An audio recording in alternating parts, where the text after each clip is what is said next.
And then bang, we're through that door and we're on that journey. And she just lets that all go. That's amazing. And then she pulls herself back together.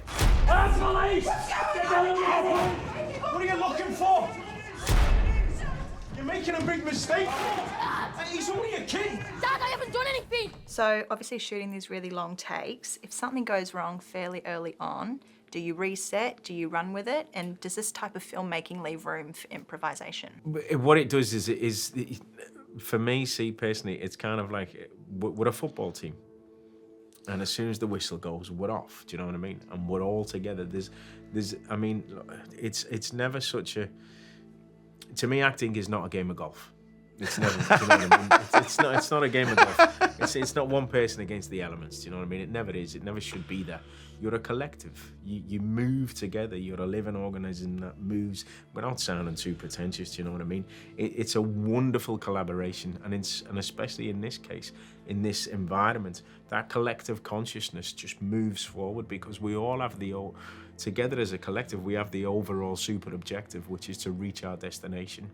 But you're so supportive of each other. And in the context of this, you say, you know, is the freedom within the improvisation. There's no need to improvise because we've gone through the script. We've gone through the script with a fine-tooth comb because we've had a week's rehearsal. And it's so beautifully written. And then as a collective, we're together and you know, the likes of Owen could go, well, I don't know if I'd say that. And Jack would be like, well, what would you say then? And he'd say it because we're not teenage boys, do you know what I mean? We might be able to write as much as we best possibly can for a teenage boy, but Owen knows the dialogue he would say in that environment and in that situation. So you allow him to make it his own, do you know what I mean? And the same goes for most of the characters as a collective, especially me and Christine. We've known each other for, you know, since we were kids. Our mums were good mates. So we brought that into the story, do you know what I mean? And the beauty of writing about the school disco and all of that kind of stuff. But then what happens is you go off as a collective and you move together, and the support for each other is unbelievable. You know, with even our first AD, Sarah was immense, do you know what I mean? The crew, all of the crew are fantastic because we're all moving this juggernaut together, and you have to be on the same page, you know. And if anything goes wrong, you've got someone in the middle of it who's going, this is okay. You know what I mean? And sometimes that was Stephen. Quite a lot of the time that was Stephen. Do you know what I mean? You know, Miracle in Istanbul, Stephen Gerrard. Do you know what I mean? Like, you know, it's all gone wrong. Come on, let's go. Let's go. And that's kind of how it moves. I mean, if you're in the first 5 minutes and maybe, I don't know, the camera, we tried to go in that episode 4 when we come out the shed and we walk through the garden and then he goes into the house. The door was shut. So it's like, oh, shit, okay, all right, well, we can't go into the house because the door's shut. Okay, let's go back. Let's put the bike back where it was and let's go again. And let's go again. So then we started that again. Excuse me, there was only a couple of incidents where we did actually start again and have another retake. You mentioned the first 20 minutes are very intense and they're slightly disorientating for the audience. Did you always choose to start the story here? And was that the way you intended for the audience to kind of meet these characters? Yeah, no, that was always written, and it was always that a little scene with Bascom, a little chance to get to know him, and a little chance to sort of sit in what they do exactly before they raid. And then it was just go. Yeah. We talked a lot about the reaction of Eddie when we got into the house. We talked a lot about we learned a lot along the way. But yeah, no, that was pretty much cement from the start. Yeah, and that's what we wanted to do. We wanted to grab the attention of the audience. We wanted, and in the same respect, we wanted our audience to work out what was happening the same way as the characters in the house were working out what was happening. Do you know what I mean?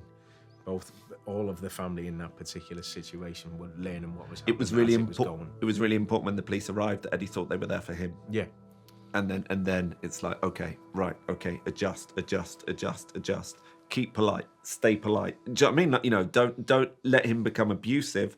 Let him become bewildered, and then slowly you're uncovering this story as you're going deeper into it. And also, I think what it does as well is, you know, the technical elements of it, because Jack writes this on the page, and then the technical elements come into it, and that's where Phil and Matt, our DOP, our wonderful DOP, then really take the technical element side of it. So we wanted to, you know, once you got to see Bascom and get to see his environment, then you went on the move, and the camera then didn't stop moving. So it was important that, you know, we really took you on the journey and showed you what the possible capabilities were going to be throughout this episode. And it's not, we were never going, oh wow, look what we can do. It was about the movement of the camera and being immersed within that story. Stephen said when we were working on the script, Stephen said, never go anywhere without a character. Never go anywhere where you're not being led by a person. And so the script is a relay race. Yeah. You're constantly going, okay, I'm telling this bit of the story, now I'm leaving this bit, and in order to be able to leave this bit, I've got to leave to another story. And so you're constantly working out who the people are that can take you to these different places and where you can get those shards of light from. And at the beginning as well, you know, look, they've took the camera from handheld and they've attached it to a crane, which is on an electrical kind of contraption thing, which is moving straight away. So you're moving along with the convoy then, and then it's lovely how you reach the house, and I love it the way you go through the estate. And it was a really nice sunny day. And it looks almost European in its style. Do you know what I mean? It doesn't look like a British drama. No disrespect. It looks kind of, to me, that opening bit and the movement of the camera is very Lehane. You know, that beautiful sequence in Lehane where you come out and you go over the estate. It's beautiful. It's one of them. It's a wonderful shot. And so we kind of take you on that journey. And then what I really love is the way we come along the side of the house and the beautiful kind of choreography of all of the police officers coming up that path. And we're like, where are we going? What are we doing? Where are we going here? And then bang, we're through that door and we're on that journey. Do you know what I mean? We get handed to, then we go handheld to Lee out of the beautiful cinematographer and cameraman, and then we go up the stairs and we're instantly introduced to all these people in the house then.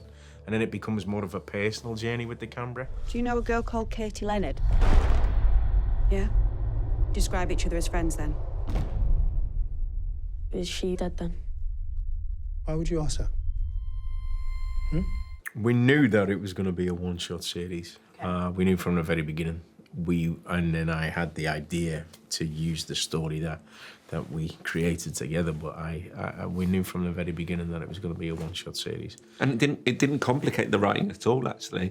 One of my heroes is Alan Ayckbourn, the playwright, and the way that he uses the technical to free the story was actually the sort of thing that I kept returning to all the time, that there's this kind of beauty to go, okay, I'm in a corridor now, what the hell do I do? And being able to tell an incomplete story is actually a real privilege. That in TV, the aim is always to go, okay, we need to understand everything. We need to understand everything that's going on all the time. We can cut anywhere, we can go anywhere, we can see everything. So let's go inside the legal process. Let's go inside what Eddie is feeling at any time of the day. Let's see everything. And actually, by only being able to see some things, it sort of allows you to have a more profound story. It sort of encourages an audience to sit forward, and it encourages you as a writer to challenge yourself as to what is the important pieces to show, what is the pieces that are going to unlock a conversation, what are the pieces that are going to make people think, you know.